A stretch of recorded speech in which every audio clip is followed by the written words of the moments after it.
But let's ask our experts. Ambarish Baliga of Edelweiss Financial Services and Amit Trivedi are joining in. Ambarish, you first. Gap up opening, how do you see the markets today and on Monday? Markets clearly will be bullish. I think that's exactly shown in the SGX Nifty, and this is what I was saying a few days back, that we could see a 200-300 point rally in case the results are favorable. So based on exit polls, we should see a 100-point rally, and I think the next 200 to 300, another 100-200 point rally will come post 8th if the results are in line with the exit polls. Okay, so what will be in your shopping basket today, Ambarish? Good morning. Good morning, Sonia. Clearly, it will be, cap goods, infra, banks. I think, these are the sectors which will keep moving, and I think one should stay with them at least for a while. Okay. Well, let me come back to you with whether this trend will sustain, Ambarish. But first, Amit, how will you play the Nifty? Are you going to play it entirely on the long side, or will you make some allowances for possible profit taking later today itself? Yeah, so if there is a gap up today as is expected because of the news flow that is coming, there could be some mild upside and it may sustain for some more days to come. But there is a taper news which is coming, so that positive will be cancelled with a negative over there. So we think upside for the market seems capped beyond 6400. So because there will be a gap up today, the option prices for 6500 or 6600 calls will increase, and we'll take this as an opportunity to go and sell some of these options. Ambarish, would you also agree that you would at some point sell into the rally? Is it already today, or will it be on Monday? Do you see the rally sustaining through December? As traders, I think it's always prudent to book out to a certain extent if you see a rally closer to about 6,400, 6,450. But I would say that if one has, one would like to stay on and have this rally, the pre-election rally, and play in that for slightly longer term. When I say longer term, in this context, I would say the next 4 to 6 months.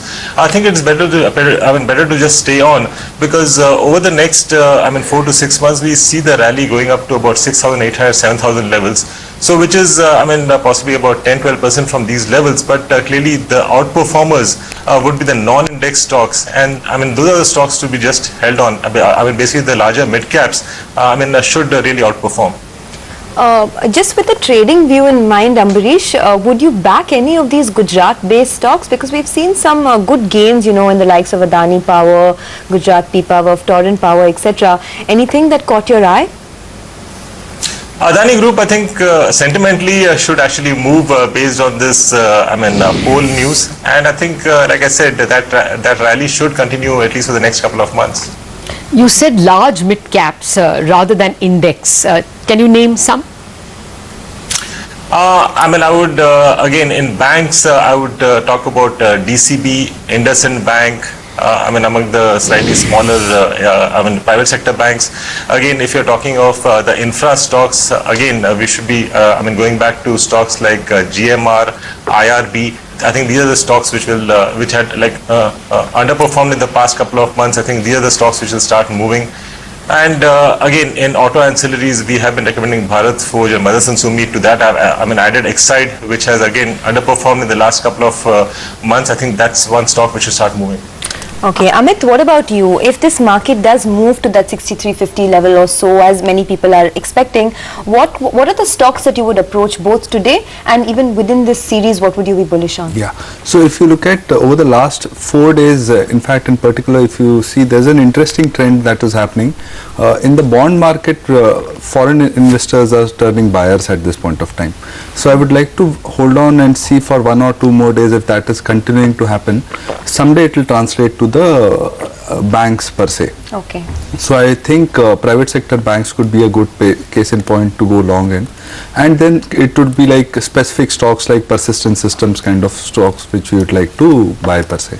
Okay. You said private sector banks. You have a call on Yes Bank for today. What would that strategy be? Yeah, so if there is a gap up that happens today, we think one can go and sell 440 strike calls of Yes Bank, currently around 370. We don't think it should go much beyond 400 levels. So still you have some kind of a cushion of another 40 rupees. And if it goes only above 440, you will start hitting losses in that trade. Ambarish, if you get this delightful rally that you're talking about, would you shed something?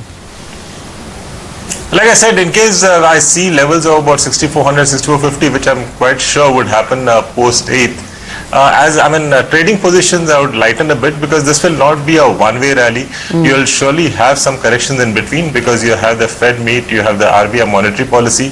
So based on that, in case you get some corrections, I think you should again utilize that to buy at lower levels. So basically shed some positions at about 6450 levels, and again wait for 100, 150 points sort of a correction to buy in. Because longer term, like I said, if I'm looking at 6,800, 7,000, I'll not clearly, exit all my positions.